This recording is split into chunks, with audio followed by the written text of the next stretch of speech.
This patient has had severe deep aching pain in her left foot from 10 years off from her teens, early teamster now. She has tried various braces, NSAID therapy, rest, etc., has not been able to get rid of her symptoms. She describes it as severe deep aching pain. On exam, she is tender along the subtalar joint. She has limited subtalar motion. She is non-tender over the calcaneal-cuboid, over the talonavicular area. X-rays show some talar beaking. MRI shows a fibrocartilaginous coalition along the medial facet of the subtalar joint. The ankle joint, calcaneal-cuboid joint, and talonavicular joint do not show any degenerative changes. The patient and family are requesting surgery. They are counseled for procedure risks and options, state they understand clearly, have no further questions, and desire to proceed with surgery. We discussed the merits of calcaneal bar resection versus arthrodesis.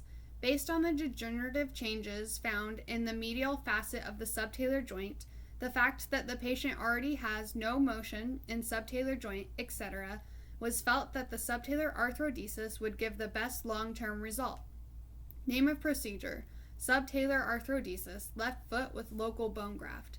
Description of procedure: the patient was placed on the operating table in supine position. After induction of anesthesia, she was placed in the lateral decubitus position with all body parts well padded. An incision was then made from the tip of the fibula to the base of the fourth metatarsal.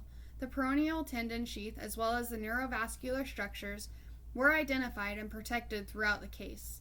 The extensor digitorum communis or brevis was elevated subperiostally. The subtalar joint and sinus tarsi were then identified. I carried the sinus tarsi. I then used a lamina spreader to open up the subtalar joint and decorticated and denuded this of all cartilage along the subtalar joint. I also reached across into the medial facet of the subtalar joint and also decorticated. I then placed the foot approximately 5 degrees of valgus.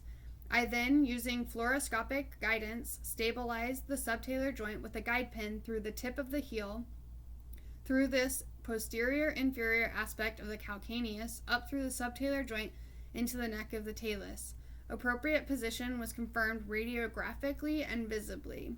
There were no bony defect. I then measured, drilled the outer calcaneal cortex, and placed a 7.3 cannulated screw with a washer, compressing the joint nicely. I then placed a second screw in the same fashion. Multiple radiographs were obtained to confirm the alignment, and the screws had not penetrated the far cortex or cartilage of the talus. I then harvested bone graft from the anterior process of the calcaneus and packed it around the arthrodesis. I then thoroughly irrigated, closed the wound in layers, applied a sterile dressing, and posterior splint. There were no complications. In this case, this patient had pain in her foot due to her subtalar joint, which had some beaking in it, and that is the area between your ankle and your heel. They decided to surgically repair the problem through the arthrodesis. The doctor made an incision along her ankle.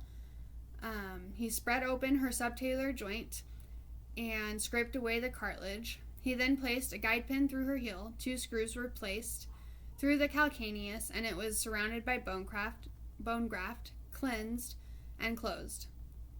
The calcaneal cuboid means relating to the calcaneus and cuboid bones, and the calcaneus bone is the bone that's in your heel.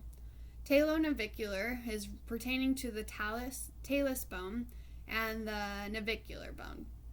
Supine position means that you are laid flat on your back. Subperiostely means beneath the periosteum, which is the fibrous membrane that covers your bones. And valgus is abnormal outturning of the bone.